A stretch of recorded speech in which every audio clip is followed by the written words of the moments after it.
marriage is the biggest joke ever was. You know what I'm saying? I kind of felt after my situation, if my mama could leave my daddy hanging, this bitch can do it too. And what changed the whole scenario about that was here's a broad from New York City, Italian Irish. And I know a lot of motherfuckers gonna give me backlash about this, but Italian Irish from Long Island was in those streets. I could put a business out there, but I ain't gonna do it like that because that's how much I felt for it. But I remember when I first met her, she was wild, and I had a little thing for it, but I really didn't think anything of it. But I'll say several years later, she went from being petite when she got a little weight. I liked it. She was staying in the hood spot over by Shaw University. So we had everything going right? So next thing I know,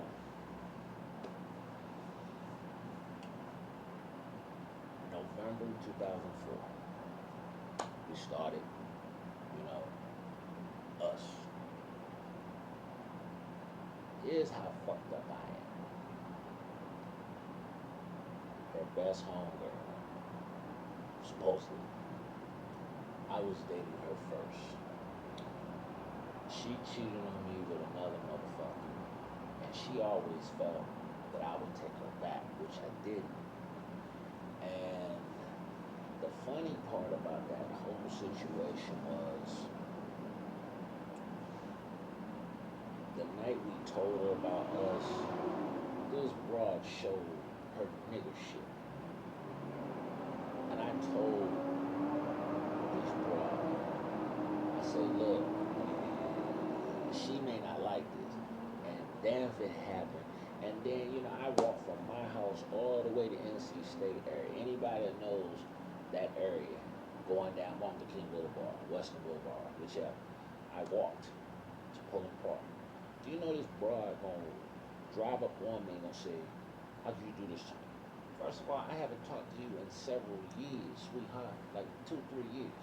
You screwed me over by going back to your ex.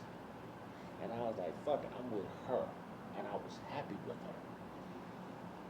And it seemed like things between us,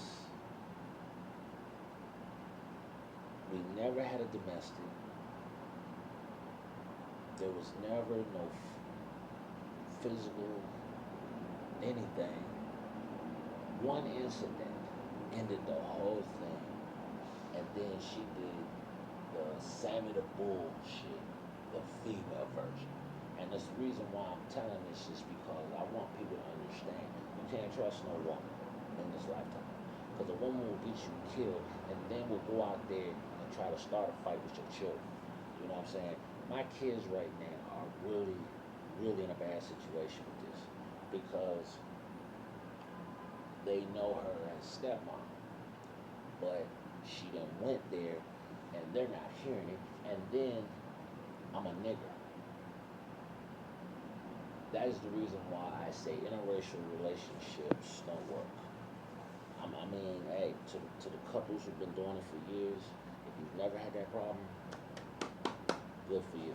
But when you got a woman and her fucking kids gonna call me and my kids niggas, we got a problem. And the way I look at it, she a fucking coward to call my daughter that, and then her son says, oh, my mother never married a nigga. When that came out his mouth, I was done. How can you go back? How can you be married to an atheist? Okay, let me take it back. Let me say it right so it sound right. How can you go back to a racist atheist? That's what she is. She desecrated blasphemy God right all in my face because she couldn't handle it. But I can handle it because I'm the man. I understand this shit. But you call me a nigga.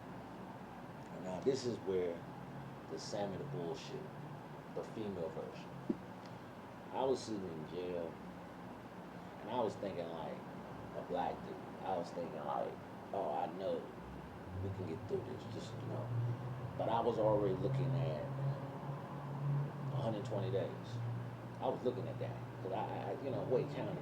And Colin Willoughby was the DA. So I knew he wanted me to go to jail. So next thing you know, I'll say I was in there about 4 or 5 days. She goes and do a 20-page deposition of telling my business. I mean, she went out and talked about my family with gangsters. One of my brothers was dealing drugs. She told that. She told them I had a pending child support case through my baby mama, which never happened. And she made enemies by doing that because when she ratted out my business, it put a radar on people in my family for no reason. And here's the funny shit. She's never spoke to nobody in my family except my daughter. And for her to call my daughter names, she got to see that. I'm not dealing with women's shit because number one, that was uncalled for. You know what I'm saying? Her mother didn't even talk to me. I ain't worried about it. Her stepfather talked to me. But then he go to coward and shit. When I was married to her, all these folks now want to threaten me. And I'm like this, where was you niggas at for 5 years? And let me tell you how bad the situation is. When you know you're in love, you're so blind, you're so stupid. And that's what I've been. For 6 years, I was stupid as fuck. It was a broad that was in them streets, doing her shit. That old saying go, can't turn a hoe into a housewife. That's true. The Bible says another thing. The Bible says it takes a righteous man to take a woman from her foolishness. This bitch, please. She couldn't close her legs if she tried. Because when all the shit came out later, it was like, wow. And it devastated me to know that, bitch, you was cheating the whole time I was in the marriage. But here's the funny shit. And this is a note to any guy out there. If your woman is accusing you of cheating, why can't she ask the female certain situations? Like for instance, I have a scar in my midsection. If she was so much my fucking wife for 5 years, she should know I have a scar. Now I got another scar in my midsection area. You know what I'm saying? So I figure if a female says she slept with me, she should know what my scars are. Come on, fellas, you know that. You know, she should know what my scars are. But it never happened. Never happened. But I come walking in, there's a nigga in my house. That's number two. Because she never introduced me to this nigga, and this nigga was scaring the kids in the household. Now you tell me, why would that nigga be in my house? And I've told motherfuckers, this is the same dude, I used to see him leaving the spot when I was coming in. So she had her little side dick. That's number two. The first thing that she did to me that really settled on the situation is I got my first STD in life from her. And then she tried to play it off on me to the health department in Wake County. And this is Raleigh, North Carolina. Here's the thing about it. The doctor sat me down and told me to my face, Mr. Hollins, do you think your wife is cheating? I, to this day, did not register about that. Did not register. And he told me, he said, well, Mr. Hollins, you're healthy. About my medical record, I was healthy. But I was at the beginning stages of this disease, and and I'm sitting back going, wow, this broad really gave me an STD. I've had dozens of people in the last 15 years told me to my face, I'm surprised you ain't killed that girl. I'm surprised you ain't beat her ass. Because number one, that's never been you, Leland. A lot of people know I was never the type to stick my dick in anybody. That was never my thing. I'm not, I'm not bringing spirits into myself. I want one woman only. And she was the one I picked. And the one that it took me to leave her before I really fell in love with her. And then the shitty part is, you've been playing 15 years of my life. And the way I look at it, I wasted 6 years of my life with that racist family. And I've wasted 15 years of a marriage that I could have had with somebody who was worth it. You know what I'm saying? Two of my best homegirls, black. And there's people know I don't date black women. But two of my best homegirls, one is my baby mama. My second baby mama has always been a ride or die. She's never came at me stupid. She's never flirted with me. We always talk about our children, our child, and our grandchildren. That's it. The second person is so afraid of something happening to me. And I'm thinking, why did we, start something? But see, I wasn't thinking. So she goes in this jail. First of all, I signed off to restraining order, and I couldn't be around her for a year. I was going to do that because I don't want no problems. This is Wake County. They didn't have me in jail damn near 30 times in all kind of cases, and still I beat all the cases. So people don't know about that. I beat every case and situation because I kept my faith in God. I do everything. But the thing that bothered me was